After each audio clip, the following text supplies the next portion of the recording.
அக்கா ஐயா தங்கா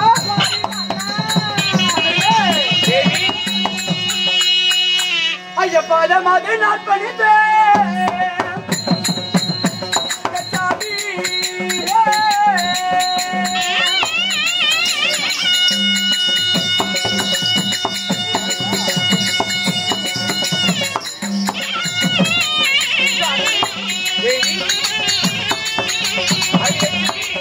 மங்கையாரும் போட்டி செய்த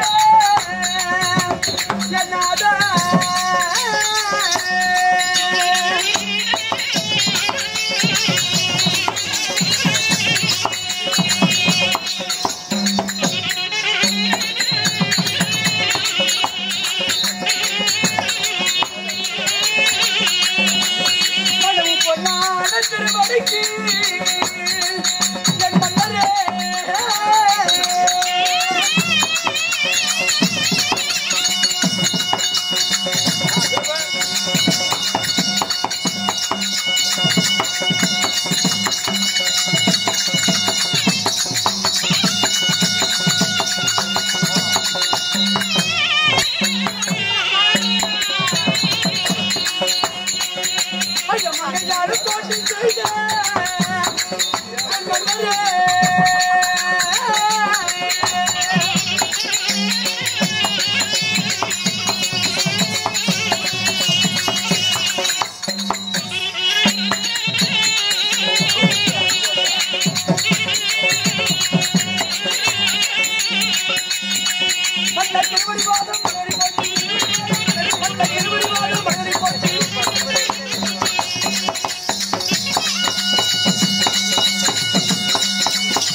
எங்க வீட்டுக்காரர் எப்படி இருக்கிறாரு?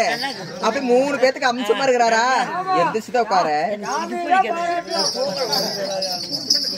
மன்னா தேவி உன் தேவையாகப்பட்ட பாமா ருக்குமணி ஆதிலட்சுமி நாங்கள் 3 பேரு கல்லானாலும் கணவன் புல்லானாலும் புரசன் கணவன மதியாத பெண்டி குடிக்கே யமன் ஆகவாளாம் கணவனுடைய பாதத்தை எவள் ஒருத்தி பின்பற்றி போறவள் அவள் கற்புக்கு அரசி ஆகவாளாம் உன் தேவையாகப்பட்டவள் அனைவற்று வேறும் தாங்களுடைய திருவிடைக்கு 1000 கோடி வந்தரும் புரிந்தே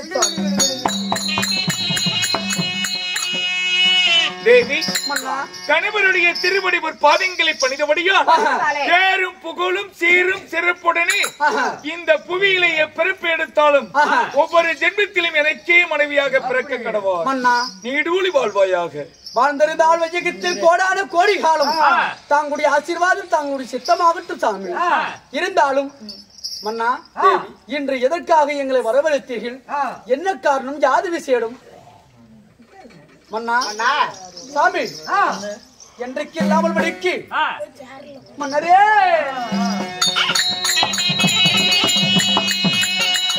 மனகபாடாதே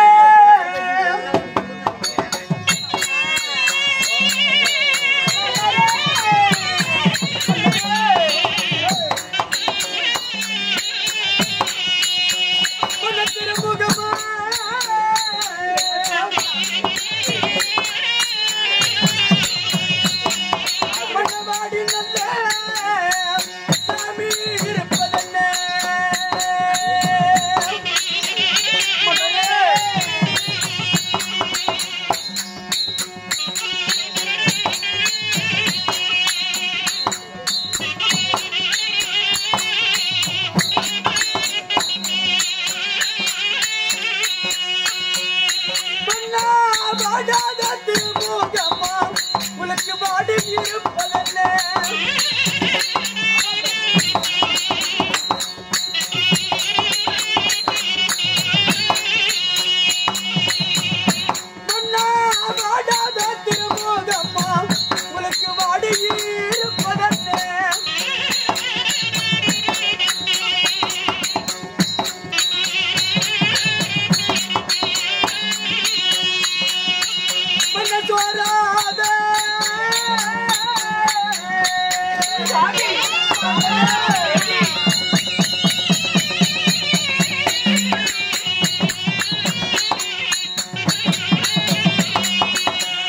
மனவுறுத்தி திருமுகமா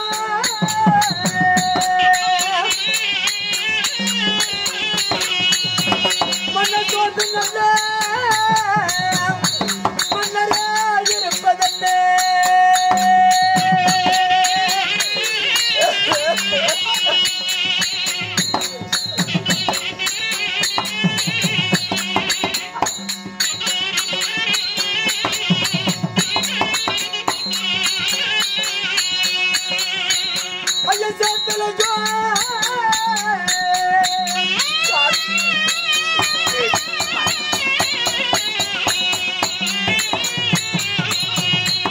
மனத்தாமரை போல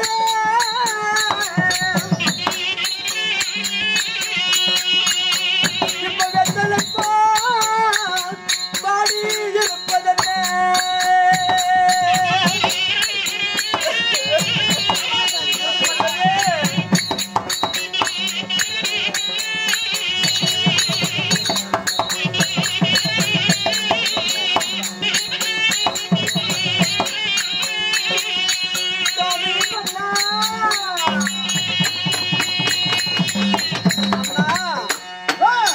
என்றைக்கு இல்லாமல் மடிக்கு இன்று தினம் ஆகப்பட்டது வாடாத திருமுகம் வாடி இருக்கிறது சோராத திருமுகம் சோர்ந்திருக்கிறது சேத்திலே இருக்கு செந்தாமரை போல் இருந்த முகம் வெத்தலை போல் வாடி இருக்கிறது வேறிட்ட மரம் போல் விசிறமிட்டு இருக்கிறது என்ன சாமியானது தேவி மன்னா என் மனச்சஞ்சலம் என் கவலை என் வேறுபட்ட முகம் தாமரை போன்ற முகம் தனிப்பட்டு இருக்க என்ன காரணம் தெரியும்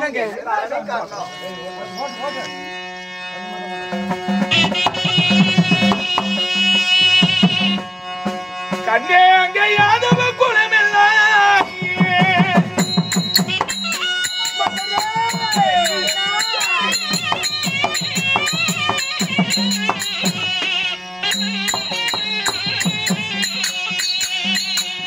கண்ணே கூண்டோட இந்த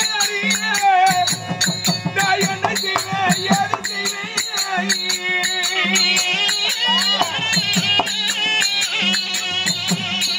தேவி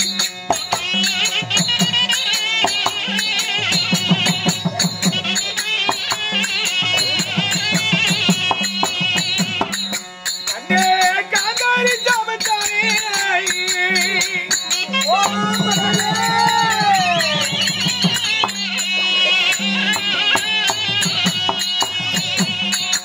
தேவி அங்க கருணாக மனிதனே என் தேவியாரே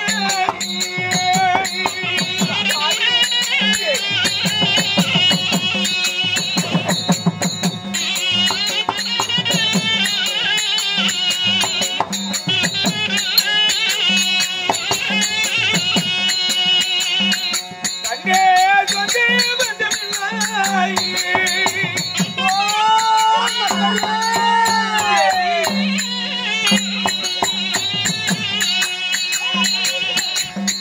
தேவியாய் சக்தி மறிந்தனே நான் என்ன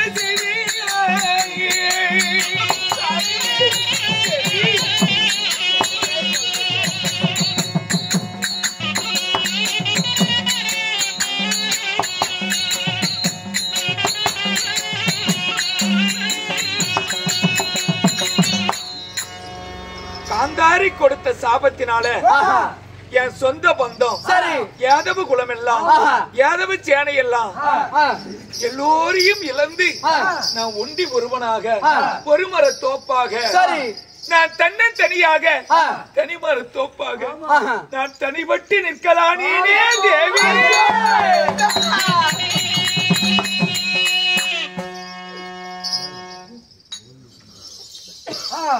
அதனால என் மனம் சஞ்சலப்பட்டு இருக்கிறது கவலை கொண்டிருக்கிறது நான் ஆழ்ந்த சிந்தனையில் இருக்கிறேன் என் மனக்கவலை என் மன சிந்தனை என்னுடைய வேதனை எல்லாம் போக்க நான் பாண்டவரை காண போக வேணும் மன்னா தேவி நாங்கள் ஒரு வார்த்தை சொல்லவா என்ன சாமி ராதா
நாளைக்கு சிரித்து முகத்தோட தான் போவீங்க.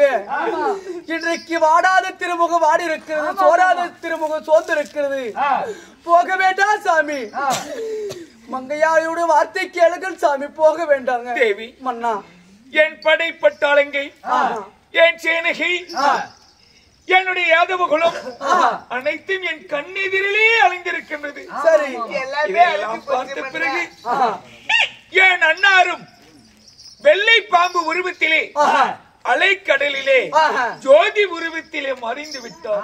சரி, மறைந்து விட்டார். இதற்கு பிறகு நான் ஒருவன் தான் இருக்கிறேன். சரிங்க. என்ன செய்வேன், ஏது செய்வேன் எனக்கு ஒன்றுமே புரியாமல் மன சஞ்சலப்பட்டு இருக்கிறேன், மன கவலை அடைந்து இருக்கிறேன். அதனால கண்டே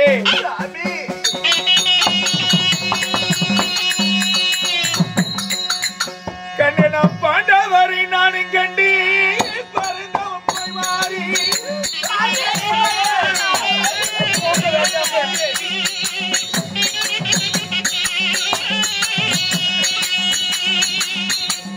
கண்ணாத பாண்டவரே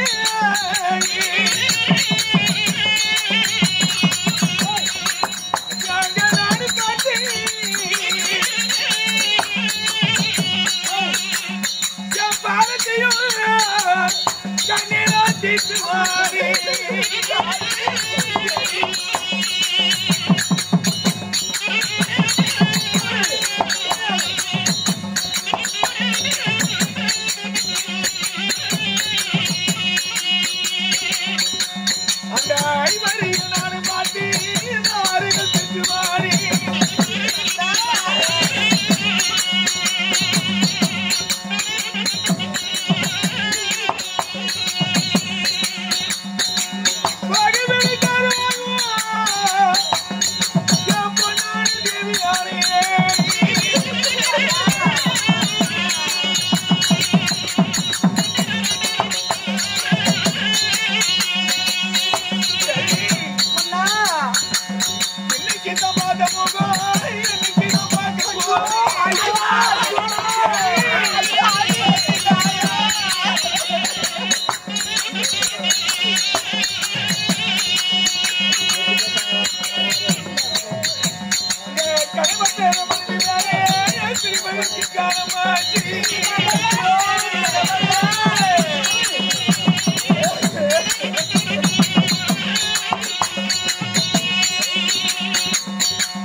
எப்பொழுதும் பாண்டவர்கள் மாமா அபயம் ஒரு சந்தோஷமாக இருந்தாலும் சரி, அவர்களுக்கு ஒரு ஆபத்து என்றாலும் இந்த ஆயனை நினைப்பார்கள், பரந்தாமனை நினைப்பார்கள்.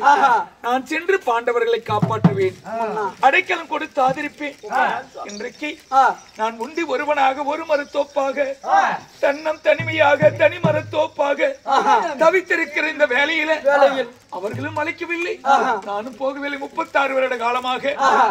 அதனால நான் ஐவரிடத்திலே சென்றால் எனக்கு ஏதாவது ஆறுதல் கிடைக்காதா? அதனால் பாண்டவரை பார்த்தால் எனக்கு ஏதாவது ஒரு மன நிம்மதி கிடைக்காது, என் பாரம் குறையாத. அதனால நான் போய் வருகிறேன். நான் போன பிறகு நான் வருவதற்கு ஒருவேளை காலதாமதம் ஆனால் என் விதி முடிந்தால் தேவி நீங்கள் அனைவரும் இந்த பகவான் சென்ற இடத்திற்கு வைகுண்டம் வந்துவிடுங்கள்.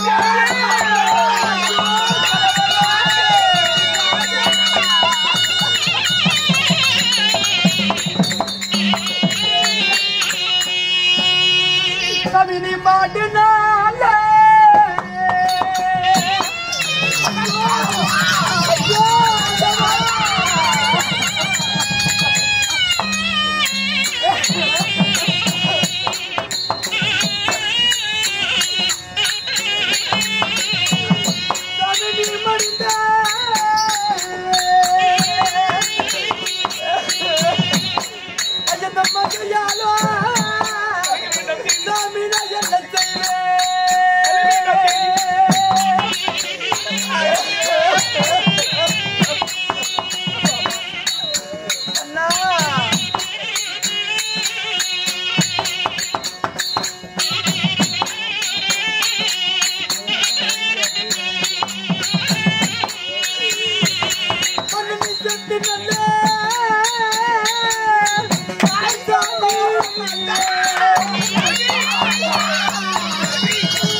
என் விதியின் பயணம் முடிவுக்கு வரும் நேரமாகிவிட்டது.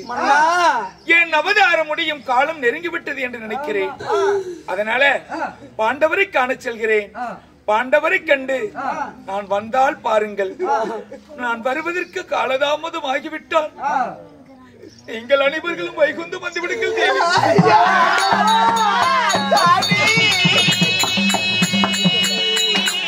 மாட்டு நீமடிந்தா இந்த மங்கையால் நகை என்னவே செய்வோம்.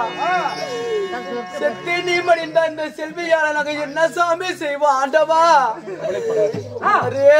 உங்களுடைய பிறவி முடிவுக்கு வந்திருக்கிறது. அப்படி நான் வருவதற்கு காலதாமதமானால் நீங்கள் வைகுந்தம் வந்து விடுங்கள், உங்களுடைய ஜனன முக்தி அடையும். இந்த பகவான் போகின்ற வைகுந்தத்திற்கு வந்து விடுங்கள்.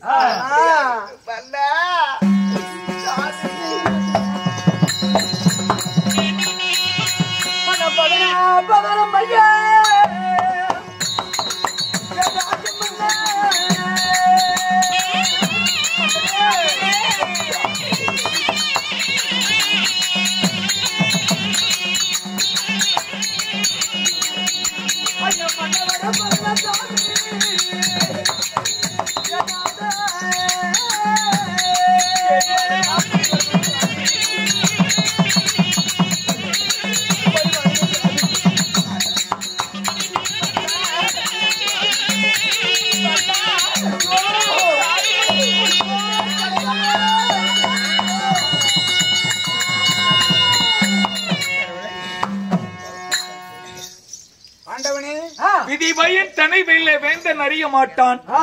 முப்பெண் குமரி வாழ்க்கையும் முனைவில்லா அரசன் வாழ்வும் கரையில்லா ஏரியும் கதவில்லா வீடும் போன்றதாகும். நடப்பது நடந்தே தீரும், நடக்காதது ஒருபோது நடக்காது. வராத துன்பத்தை வாவென்றாலும் வருவதில்லை, வந்திட்ட துன்பத்தை நொந்திட்டாலும் போவதில்லை.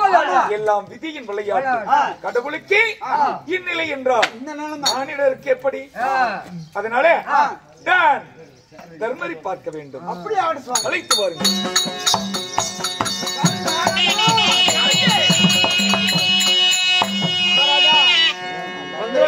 பகவான் வந்திருக்கிறார். பரந்தாமன் வந்திருக்கிறார். என் மாமன் வந்திருக்கிறார். மாமா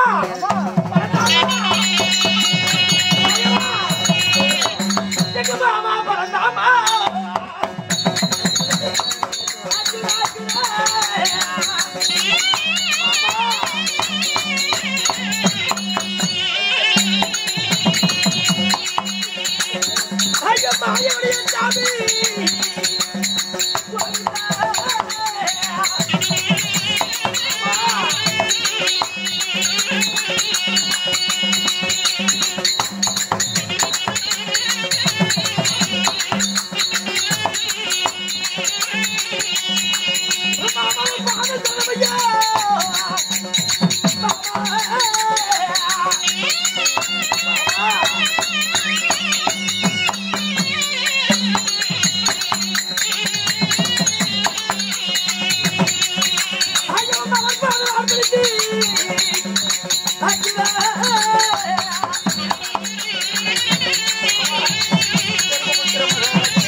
பாரத போர் முடிந்து 36 ஆண்டு காலம் ஆகிறது. 36 ஆண்டு காலமாக நாங்களும் உங்களை வந்து பார்த்ததில்லை, நீங்களும் வந்து பார்த்ததில்லை. மாமா தன்னாமரை பொத்தும் போல் இருந்த முகம் இப்பொழுது உன்னை பார்க்கும் பொழுது என் கண்களுக்கு எப்படி தோணுகிறது தெரியுமா மாமா? எப்படி வரதாமா? மாமாவுக்கு மகானாதே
பாடாத திருமுகம் ஆடு இருக்கிறது, சோறாத திருமுகம் திறந்து இருக்கிறது. பாண்டவரை பார்க்க வேண்டும் என்று வந்தார். செந்தாமரை புஷ்பமோடு இருந்த முகம் சொன்ன காரணம் என்ன மாமா? சோர்ந்த முகத்தோடு என்ன தேடி வந்த காரணம் என்ன மாமா? 36 ஆண்டு காலமாக இந்த அஸ்தினாபுரத்தை அரசாண்டு வருகின்ற தர்மா பாண்டவர்களே இந்த 36 வருட காலமாக நீங்களும் அழைத்ததில்லை, நானும் வந்ததில்லை. ஆனால் இன்று உங்களை தேடி வந்திருக்கிறேன். அலையாத வீட்டுக்கு கூடாது என்று சொல்லுவார்கள். இருந்தாலும் நான் தேடி வந்த காரணம் என்ன தெரியுமா?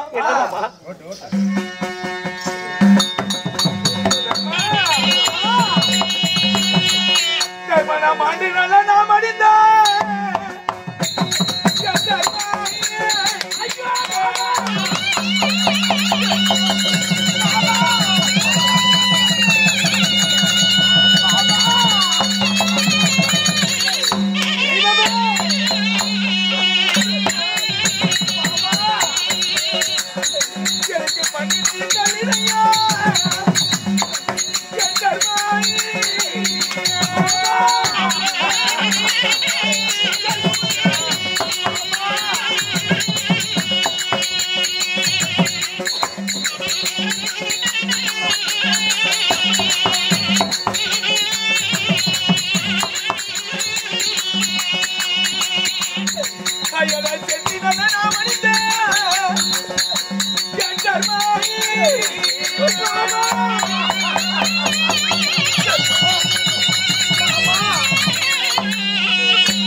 எனக்கு தாங்கியும் செய்திருங்க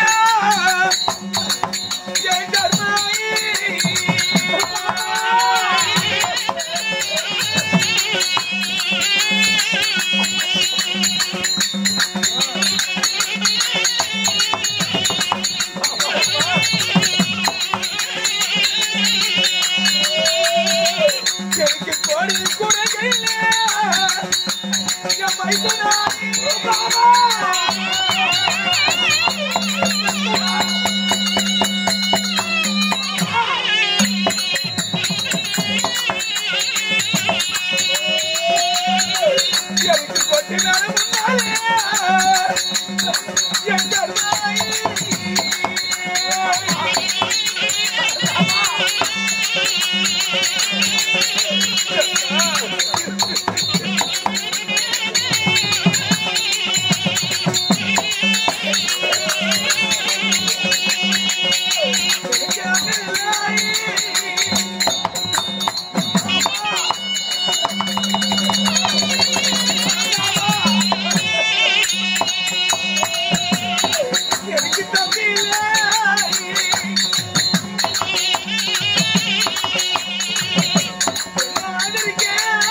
மைத்துனராகி உன் மாமனாகப்பட்ட கண்ணனுடைய விதி முடிவுக்கு வரும் போல் இருக்கிறது.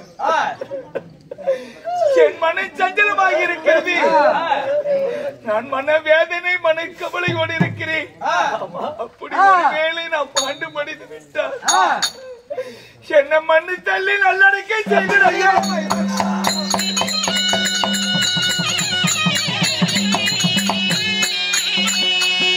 மாமா இந்த பாரத போர் முடியும் வர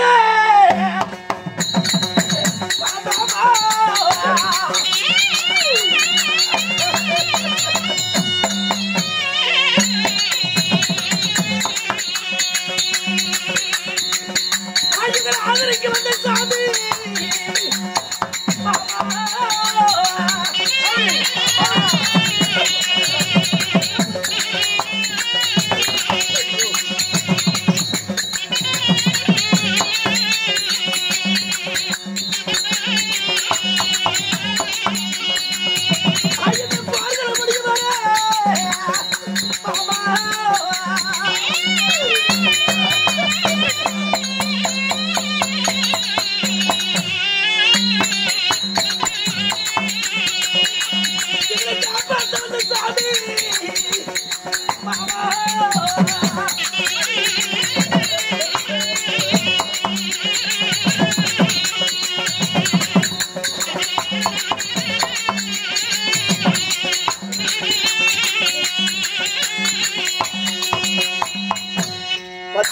பாரத போர் முடியும் வரை ஆண்டவரை ஜெயம் ஜெயம் என்று வெற்றி பெற செஞ்சு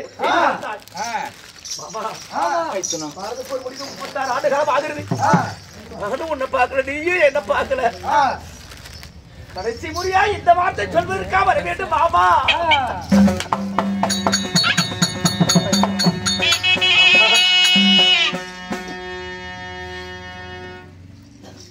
என்னுடைய யாதவ குலம் எல்லாம் அழிந்து விட்டது. என் கண்ணெதிரிலே அழிந்து விட்டது. அதனால அதையெல்லாம் நினைத்து மன சஞ்சலத்தை போக்குவதற்காக உன்னை தேடி வந்தேன். இருந்தாலும் என்னுடைய பிறவி என்னுடைய அவதாரம் இதோடு முடியும் போல இருக்கிறது. அதனால நான் வைகுந்தம் செல்கிறேன். அப்படி ஒருவேளை வைகுந்தம் நான் சென்ற பிறகு நீங்களும் சொர்க்கம் வந்து சேர்ந்து விடுங்கள். ஏன் தெரியுமா?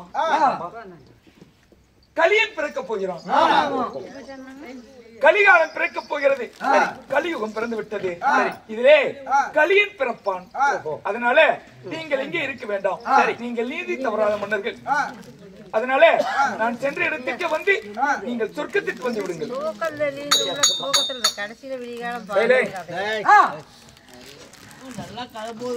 நீ கடவுள் கலியன் பிறந்தது உங்களுக்கு தெரிகிறது. எனக்கு எப்படி தெரியும்? கலியன் பிறந்தான், பிறக்கவில்லை. கலியுகத்திலே எப்படி நாங்கள் தெரிந்து சொர்க்கம் வருவது? எந்த நேரத்தை கண்டு வருவோம்? தர்மா, கவலைப்படாதே. அதற்கு எப்படி தெரியுமா?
காலம் கலியுகம், காலாதி கலியுகம்.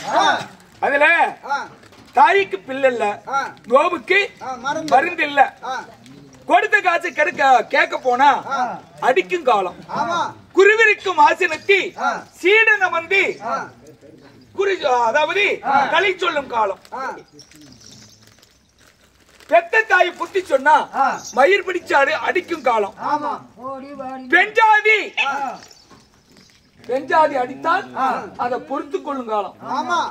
பொண்டாட்டியும் பொம்பளை தான், பெத்த தாயும் பொம்பளை தான். பெத்த தாய் புத்தி சொன்னா அடிப்பாங்களாம். அதே பொண்டாட்டி மயிர் பிடிச்சு இழுத்தா அதை பொறுக்கும் காலமா. பொண்டாட்டி அடிச்சா கூட பொறுத்துக்குவாங்களாம். பெத்த தாய் புத்தி சொன்னா அடிப்பாங்களாம். ஆமா, அது பரவாயில்ல. அந்த மாதிரி கலியுக காலம் பிறக்க போகுது. தாய்க்கு பிள்ளை இல்ல, நோவுக்கு மருந்து இல்ல. வாடா போடா என்று நீதி எல்லாம் அழிந்து அதர்மம் தலைவிரித்தாடும். அப்போது வாடா அண்ணன் இல்ல, தம்பி இல்ல, இப்படி வாடா என்றும் போடா என்றும் அண்ணனை வாடா என்று போடா என்றும் சொல்லுவாங்க. இதுவெல்லாம் கலியன் பிறப்பதற்கான அடையாளம். ஆமா, இதை தெரிந்து கொண்டு இதற்கு மேல் நாம் இருந்தால் இங்கே நமக்கு மதிப்பு இருக்காது என்று சொல்லி நீங்கள் சொர்க்கம் வந்து விடுங்கள். அப்படி இருந்தாலும் உன்னை பார்த்து விட்டேன். நான் வந்ததும் உன்னிடத்தில் இதை பற்றி பேசியதும் உன் தம்பிமார்களுக்கும் பாஞ்சாலி இடத்திலும் சொல்ல வேண்டாம். நம் இருவருக்குள்ளே இருக்கட்டும். என் மனச்சஞ்சலத்தை தீர்க்க கனகத்திலே சற்று ஓய்வெடுக்கிறேன். அதற்கு முன்பதாக உன் தம்பிகளை அழைத்து வா. உன் தம்பிகளை தூர நின்று என் மைத்துனர்களை ஒரு முறை பார்த்து விட்டு சென்று விடுகிறேன். அழைத்து வா. பாசம் ஆகட்டும். ஆமா சார். யாருங்க? என் தம்பியாகிய பீமனை அழைத்து வா. ஆனால் அழகு மன்னர் அர்ஜுனன் நகல சகாதேவன் இருக்கிறார்கள். அனைவற்று பேரும் அண்ணார் அழைத்த என்று அழைத்து வா.